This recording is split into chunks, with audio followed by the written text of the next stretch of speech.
natin. Kape. Tingnan mo natin. Kape, oh. Tingnan, kape. Dito ka, dito.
Under the baton of Mr. Ernesto Gregorio Jr.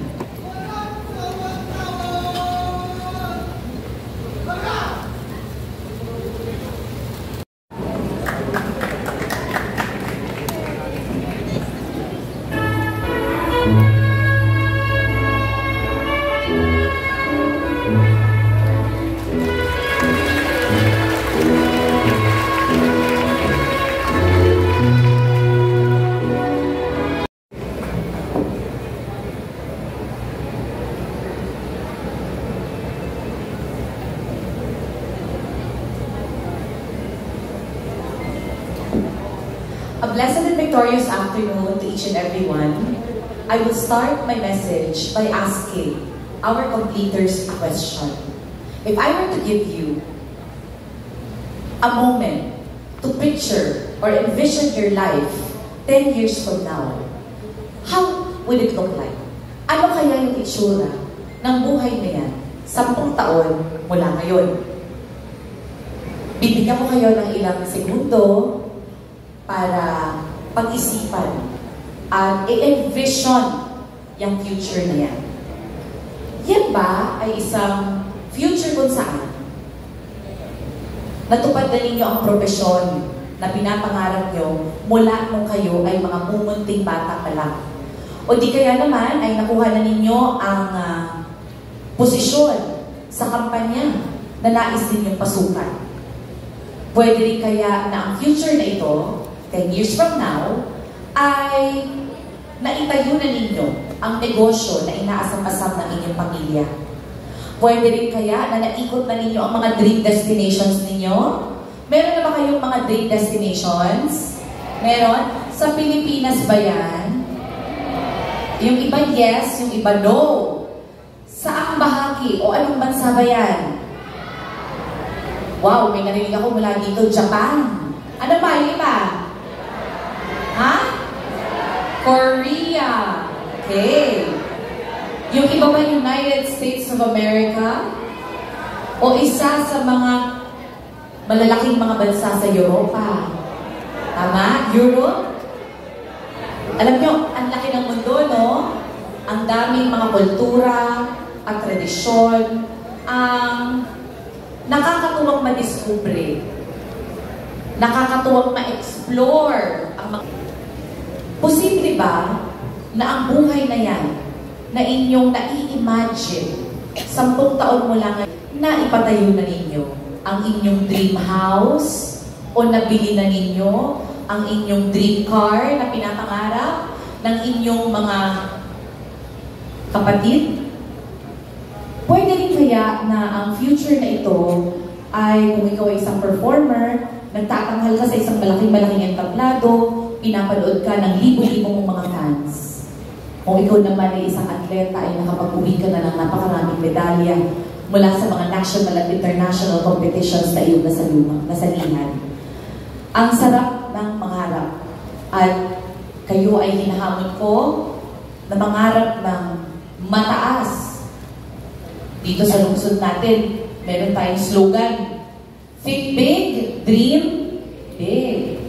Eleanor Roosevelt said, "The future belongs to those who believe in the beauty of their dreams." Pero ang pangarap ay hindi sapat. Kailangan pag ang tao nangangarap, merong kaakibat na pagkilos. Kailangan ikaw ay nagsisikap, nagsisipag, nagtsatsaga. Kailangan buo ang iyong loob. Meron kang determinasyon. Pinapangako mo sa sarili mo araw-araw. Ikaw man ay nadadapa along the way as you reach all your dreams, babangon ka kaagad para maituloy mo ulit yung paglakad, kung kinakailangang tatakbo, tatalon, sisigaw, ang ano yung kasunod na lyrics? Hindi alam niyo yung kanta. O, ibig sabihin, nakikinig kayo. Yan. Sinusubo ko kung nakikinig kayo eh. Nakikinig ba kayo? Yes, nakikinig sila. Okay? So, kailangan yung pangarap may kaakibat na pagkilos. Dear completers, we live in a very complex world. Very complicated. So many full of challenges. No? At alam nyo, minsan, nakakaagaw ng focus natin. Eh, pag ikaw ay dreamer, hindi po pwedeng di ka nakafocus sa pag-abot mo ng mga pangarap mo. You cannot afford to have distractions. You have to stay focused. Pakisabi mo nga sa katabi mo, stay focused. Yan. Gandang paalala sa sarili yan, to stay focused. Bata pa lang kayo, i-practice na ninyo yung pang mga bagay o gawain na nakaka-distract yan isa-isa. Bigay tayo ng isang simpleng halimbawa. Sino dito ang mga may gadgets? Taas ang kamay. Ang isa sa pinakamahalagang gadget natin, cellphone. Karamihan sa atin ngayon, may mga smartphones. Ito na ang tanong ni Mayora. Anong mga apps ang naka-install sa inyong mga gadgets? Sige nga. Yan. Ang tanong ko, itanong nyo nga sa sarili nyo, yan bang mga apps na naka-install sa inyong mga gadgets ay nakakatulong sa personal growth and development nyo? Yan ang tanong. Kasi, napakahalaga ng oras ng tao. Right? Agree ba kayo doon na mahalaga ang oras? Time is precious. Time is fleeting.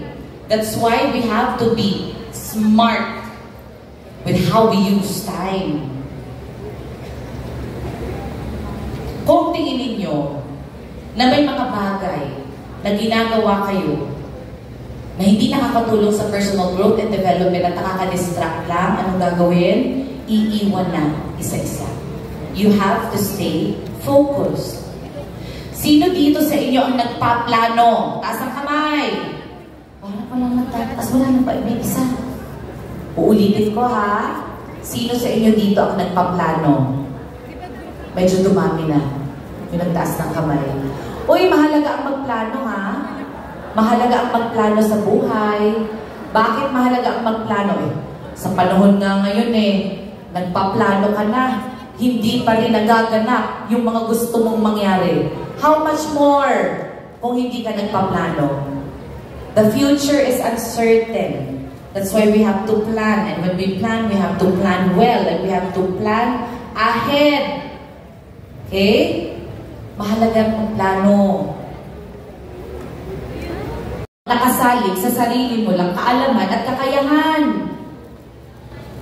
Pero may paalala ako sa inyo. Hango ito sa Proverbs 19 verse 21. Ang sabi doon, many are the plans in a man's heart, but it's God's purpose that will prevail. Kaya gandang ulit-ulitin niyang paalala sa sarili. Ganun pala yun. Okay? Maaaring napakarami nating plano, pero pag hindi naka-align ang plano natin sa purpose ng Panginoon, baka hindi magtagal yung success natin. Eh, ang goal natin mas mahaba at mas matagal ang success natin. Pag naging successful natin na tayo, we want to stay there. To be successful hanggang dulo. Okay? Sino sa inyo dito ang excited to move up? Senior high hanggang kolehiyo, taas ang kamay. Halos lahat naman kayo. At tama yan. Kasi yun ang destinasyon nyo. Sa totoo lang, gusto kong sabihin na ayaw kong iyan, alit. At syempre pa, palaging nandyan, naglilingkod sa atin, kasama natin, Congressman Aling Cruz Jr. ay upang bigyan ng encouragement ang ating mga magulang. Dito sa Taguig, walang ni isang magulang ang nakakaramdam dapat na mag-isa kayo o solo lang kayo sa pagtataguyod sa edukasyon ng inyong mga anak. Kasi dito sa Taguig, nag-i-invest tayo sa education. Sasamahan po namin kayo.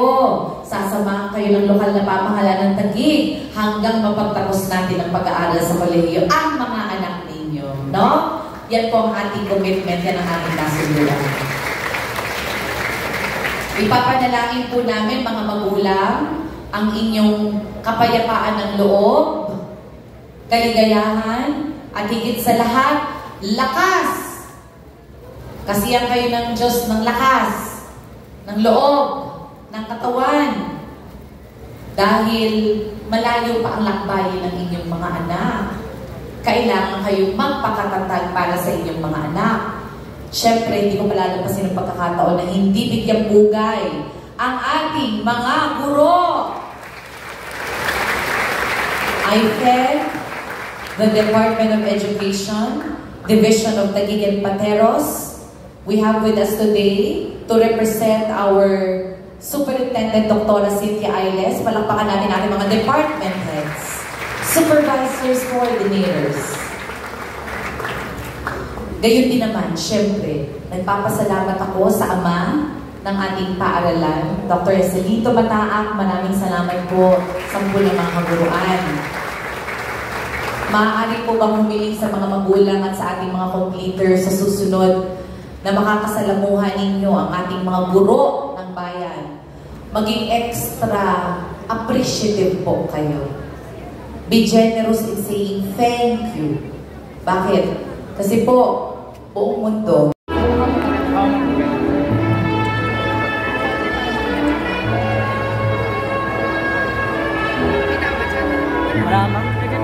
sige, dito na.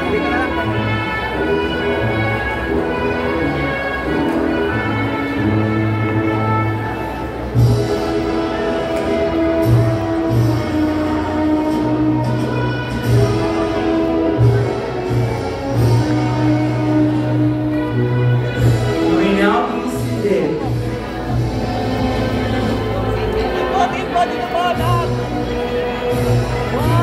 To continue reading the roster of names of the completers from Renton Dewey, we would like to call on stage Ms. Liga Nacabio, their advisor.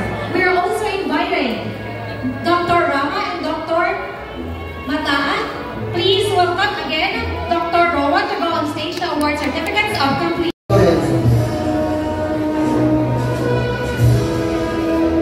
Arvin U. Mostones, J. Akisha Evelyn Espinosa, Academic Excellence Awardee with Honors. Althea Jea N. Funenas, Christine L. Demetiza, Queen Ana B. Gonzalez,